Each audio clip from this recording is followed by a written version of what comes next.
अस्सलाम वालेकुम dear students. ये आपका जो है ना फोर्थ पार्ट है लेक्चर नंबर 3 का, और मैंने लास्ट टाइम यहाँ पे एंड किया था, यहाँ तक कवर कर लिया था। इसकी मैंने स्टेटमेंट पढ़ दी थी। आज इंशाल्लाह इसको सॉल्व करेंगे। यहाँ पे लिखा हुआ है कि तीन फोर्सेज हैं P Q R acting at a point O पे एक्ट कर रही हैं, कंकरेंट फोर्सेज हैं और इक्विलिब्रियम में भी हैं। इसका मतलब है कि इनका रिजल्टेंट जीरो है। ठीक है जी, रिजल्टेंट इनका जीरो है। और देखें, इसको गलती से रिजल्टेंट ना ले लीजिएगा, ठीक है जी। इन तीनों फोर्सेस का रिजल्टेंट जीरो है because they are in equilibrium. फिर वो कहता है जो एंगल है ना between P and Q is double of the angle between P and R. यानी जो पी और क्यू के दरमियान एंगल है वो दुगना है, वो ट्वाइस है, वो डबल है in comparison with the angle between P and R. तो डायग्राम को अपने ध्यान से ड्रॉ करना है। फिर वो कहता है अगर ये सारे हालात हैं कि तीनों फोर्सेस इक्विलिब्रियम में हैं और जो एंगल आपके पास पी और क्यू के दरमियान है वो डबल है to the angle between P and R, तो ये प्रूव करें। ये सारे मैग्नीट्यूड्स हैं, इनमें देख लें किसी के ऊपर भी एरो नहीं आ रहा। इस इक्वेशन को आपने नोट करना है, नोट कर लें। नोट करना चाहते हैं इस इक्वेशन को, नोट कर लें। ठीक है जी। अब सॉल्यूशन देखने के लिए अगली स्लाइड पे चलते हैं।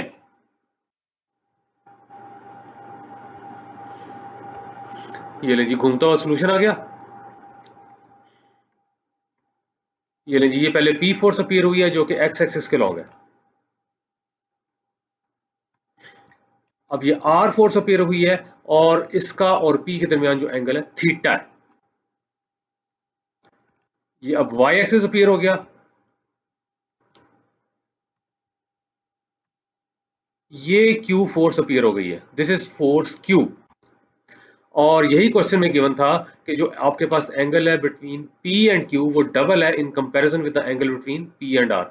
अच्छा, अब देखें कि क्वेश्चन का तो हिस्सा नहीं है, लेकिन स्टूडेंट्स के दिमाग में एक कंफ्यूजन आती है, स्टूडेंट्स के दिमाग में आ जाती है कंफ्यूजन कि भाई ये जो क्यू फोर्स है ये इधर क्यों ड्रॉ की, यहाँ भी तो ड्रॉ हो सकती थी। यहाँ ड्रॉ कर लेते और यहाँ पे कर लेते टू थीटा। तो इसमें देख लें एक फ्लॉ है। क्या? कभी ऐसी इंफॉर्मेशन इंक्लूड ना करें क्वेश्चन में जो कि गिवन ही नहीं है। अब आप कहेंगे यहाँ कौन सी इंफॉर्मेशन इंक्लूड हो रही है अगर मैं यहाँ बना लूँ क्यों? वो ये कि अगर यहाँ पे देख लें ये टू थीटा तो हो जाएगा, लेकिन फिर ये होगा कि आर और क्यू के दरमियान भी एंगल थीटा हो जाएगा, और ये नहीं दिया हुआ कि जो एंगल पी और आर के दरमियान है वही आर और क्यू के दरमियान है, नहीं दिया हुआ ना। इसलिए मैं यहाँ पे ड्रॉ नहीं कर सकता, यहाँ पे ड्रॉ नहीं कर सकता, इसको यहीं पे ड्रॉ करना पड़ेगा।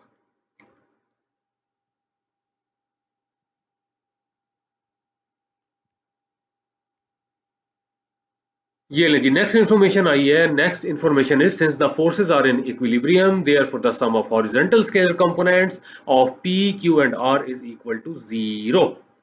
जब फोर्सेस इक्विलिब्रियम में होती हैं तो रिजल्टेंट जीरो होता है। जब रिजल्टेंट जीरो होता है तो रिजल्टेंट के कंपोनेंट जीरो होते हैं। जब कंपोनेंट जीरो होते हैं तो एक्स कंपोनेंट भी जीरो होता है, यानी कि हॉरिजॉन्टल कंपोनेंट जीरो होता है। और वो क्या था?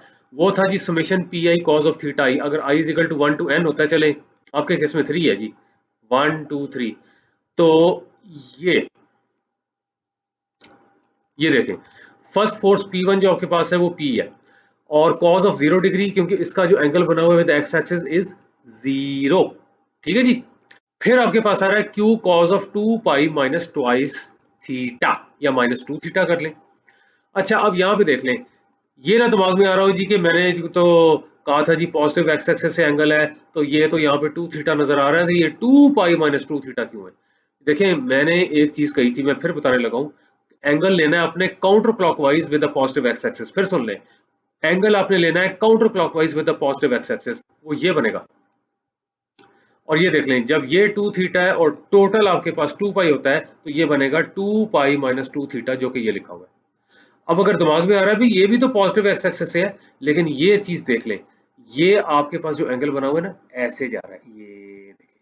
अब आप खुद बताएं, ये तो क्लॉकवाइज है ना, आ गई ना लॉजिक? इसलिए इसको नहीं लेना, आपने इस तरफ वाला लेना है, वो ये बनता है which is 2 pi minus twice theta, और यानी कि 2 pi minus twice of theta. थोड़ी देर में आपको ये डायग्राम में भी नजर आ जाएगा। आगे आ जाता है जी आर कॉस थीटा। ये तो बड़ा स्ट्रेट फॉरवर्ड है, ये देख लें, ये थीटा ही बना हुआ है, ये आपके पास है with the positive X axis, और ये आपके पास काउंटर क्लॉकवाइज, ये हो गया। अच्छा, अब इसमें थोड़ी सी सिंप्लीफिकेशन की हुई है। कॉस ऑफ जीरो तो होता है 1, cos theta as it is है। Cos of 2 pi minus 2 theta जो है वो cos of alpha minus beta के फॉर्मूले के लिहाज से आएगा cos of 2 pi cos of 2 theta. Cos of 2 pi तो 1 होता है, आगे रह गया कॉस ऑफ 2 थीटा।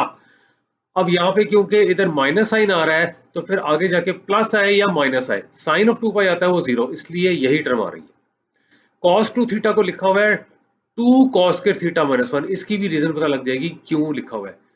बहरहाल जो हॉरिजॉन्टल स्केलर कंपोनेंट्स का आपने सम लिया 0, उससे ये क्वेश्चन आ गई है।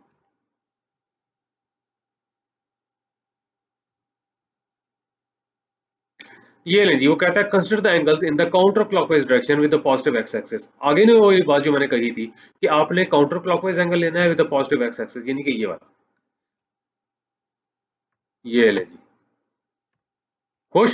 अब तो बना ही दिया यहाँ पे, ये है काउंटर क्लॉकवाइज, ये देख ले जी, counter clockwise with the positive X axis, और ये 2 पाई माइनस 2 थीटा है, क्योंकि ये था 2 थीटा और टोटल एंगल आपके पास 2 पाई होता है, यानी कि 360 डिग्री। अब वो कहता है also the sum of vertical scalar components of P Q R is equal to 0।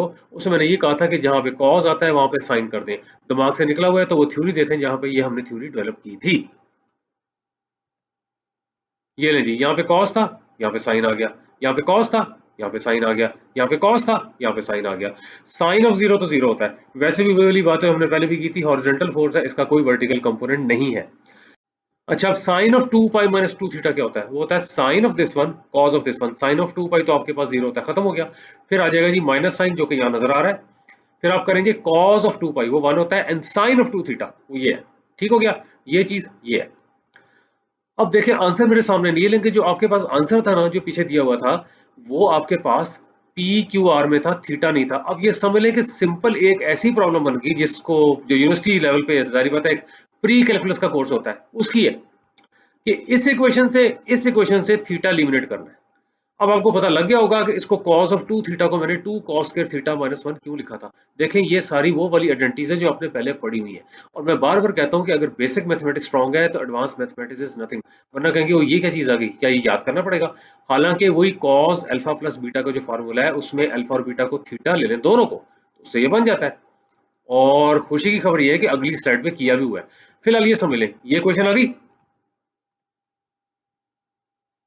और साइन ऑफ 2 थीटा क्या होता है? होता है 2 sine theta cos theta.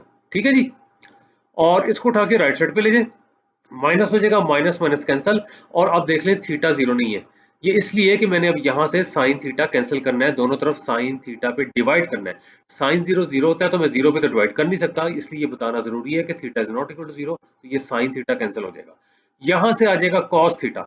Cos theta आपके पास आता है आर डिवाइडेड बाई 2 क्यू, और इसको मैं अभी यहां सब्स्टिट्यूट कर दूंगा, इधर और इधर, फिर थीटा एलिमिनेट हो जाएगा। ये लिखा हुआ है यूजिंग दिस रिजल्ट इन 1, तो कीजिए। लो जी, हो गया। ये देखें P ये लिखा हुआ है, Q ये लिखा हुआ है। अब cos थीटा क्या है? R ओवर 2Q, तो cos स्क्वायर क्या होगा? यानी कि cos square theta R square over 4Q square. यहाँ पे R स्क्वायर, नीचे 4Q स्क्वायर। आप कहेंगे ये तो 2 है, इसलिए कि ये वाला 2 4 से कैंसिल हो गया, ये 2 रह गया। उसके बाद यहाँ पे -1, ये चीज। उसके बाद यहाँ पे R, यहाँ पे तो R स्क्वायर ओवर 2Q है, इसलिए कि cos थीटा की जगह हमने किया था R ओवर 2Q, और R जब इधर मल्टीप्लाई हो जाएगा तो R स्क्वायर ओवर 2Q। अब सिर्फ वो शक्ल बनानी है जो क्वेश्चन में पूछी हुई है, जिस तरह मर्जी बना ले। मैंने ये किया कि थ्रू आउट 2Q स्क्वायर से मल्टीप्लाई कर दिया है, 2Q स्क्वायर से। यहाँ पे करेंगे तो आ जाएगा 2Q स्क्वायर P, इधर मल्टीप्लाई करेंगे तो ये नीचे से कैंसिल हो जाएगा। तो बाहर Q है, अंदर R स्क्वायर है। फिर देख लें, बाहर Q है, अंदर R स्क्वायर है, ये हो गया। -2Q स्क्वायर यहां पे आएगा, क्यों कि 2Q स्क्वायर से मैं मल्टीप्लाई कर रहा हूं, ये आ गया। अब यहां पे जब आप 2Q स्क्वायर से मल्टीप्लाई करेंगे तो 2Q कैंसिल आ जाएगा, सिर्फ एक Q बचेगा, वो ये लिखा हुआ है। सिंपल मैथमेटिक्स है, कोई टफ नहीं है, दोबारा सुन लीजिएगा। इसके बाद ये करना है, ये क्यू आर स्क्वायर, ये भी क्यू आर स्क्वायर, ये आ जाएगा ट्वाइस क्यू आर स्क्वायर। और ये जब इधर मल्टीप्लाई हो जाएगा तो आ जाएगा माइनस ट्वाइस क्यू क्यूब, ये हो जाएगा। और माइनस ट्वाइस क्यू क्यूब को बेशक आप यहां पे ले जाए तो आ जाएगा प्लस ट्वाइस क्यू क्यूब। अब यहां से क्यू को कर दें कैंसल, ठीक है जी, क्यू को आप यहां पे कर दें कैंसल। जब क्यू को कैंसल करेंगे तो क्या आ जाएगा, ध्यान से देखें। यहां पे था क्यू स्क्वायर पी, तो सिर्फ क्यू पी रह जाएगा, ये नजर आ रहा है। यहां पे था क्यू टाइम्स आर स्क्वायर, तो सिर्फ आर स्क्वायर रह जाएगा, यही नजर आ रहा है। उसके बाद यहाँ पे देख लें, इसको जब उठा के मैं इधर ले गया था तो माइनस ट्वाइस क्यू क्यूब था, तो वहां से भी एक क्यू कैंसिल हो जाएगा, तो आपके पास क्या आ जाएगा, क्यू स्क्वायर। आप कहेंगे ट्वाइस किधर चला गया, ये देखें एक ट्वाइस ये था, ये जब इसके अंदर ऐड हुआ था ये भी ट्वाइस था, और एक ट्वाइस ये था जो राइट हैंड साइड पे ले गए थे, ट्वाइस सारा कैंसिल हो गया था थ्रू आउट। तो ये क्वेश्चन आई थी। अब इसमें क्या करना है, वो शक्ल बनानी है जो क्वेश्चन में पूछी हुई है, तो क्यू पीस आपको राइट हैंड साइड पे ले जाएं, और जब राइट हैंड साइड पे ले जाएंगे तो क्यू को कॉमन निकाल ले, तो आ जाएगा Q times Q minus P, और यही प्रूफ करना था। This completes the proof. तो उम्मीद है समझ आ गया होगा, इसको समझ के प्रैक्टिस कर लीजिएगा।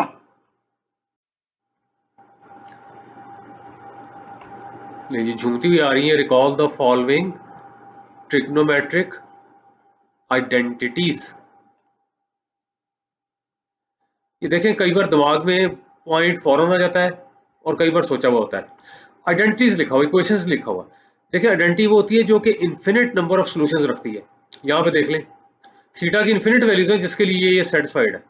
ये वाली आपके पास जो ट्रिग्नोमेट्रिक आइडेंटिटी है सेटिस्फाइड है, यानी कि cos of 2 pi minus twice theta is equal to cos of 2 theta. ये किसी खास थीटा के लिए नहीं, थीटा इन्फिनिट वैल्यूज के लिए फ्रॉम 0 टू 2 पाई सेटिस्फाइड है, इसलिए आइडेंटिटी लिखा हुआ, इक्वेशन ही लिखा हुआ। बहरहाल ये है जी cos of 2 pi minus twice theta, क्योंकि पीछे यूज हुआ था। ये आता है cos of this one, cos of this one लिखा हुआ है ना। उसके बाद यहाँ माइनस है तो यहाँ पे plus, sine of this one, sine of this one. ये 0 होता है जो कि यहाँ बताया हुआ है, ये 1 होता है जो यहाँ बताया हुआ है, तो cos ऑफ 2 थीटा रह जाएगा। ये पीछे यूज किया था, यहाँ मैंने बता दिया है। इसी तरह से ये sine of alpha minus beta का जो फार्मूला होता है, यानी कि sine of alpha cos of beta, यानी कि sine of first one cos of second one. फिर यहाँ पे माइनस है तो इधर ही माइनस। अब इन एंगल्स को इंटरचेंज कर दें, मतलब कि यहाँ पे साइन जिसका लिया हुआ है उसका कॉस ले लें, और जिसका कॉस लिया उसका साइन ले लें। Cos of 2 pi 1, sine of 2 pi 0, तो ये आ जाएगा आपके पास minus sine of twice theta,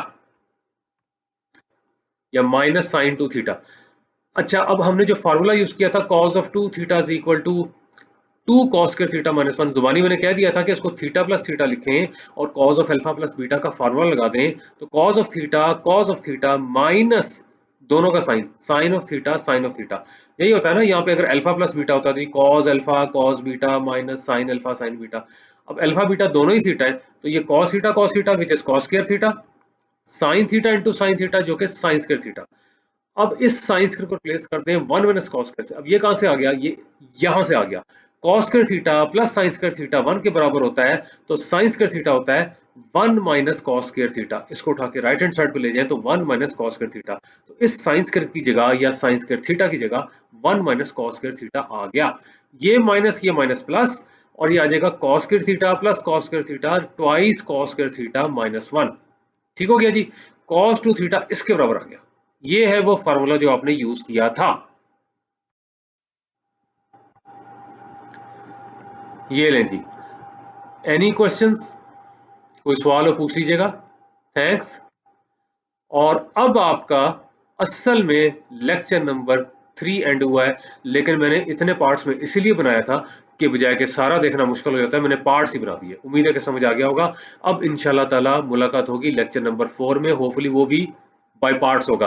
भाई इंटीग्रेशन बाय पार्ट्स हो सकती है, तो लेक्चर बाय पार्ट्स क्यों नहीं हो सकता, वो भी मैं हिस्सों में करूंगा।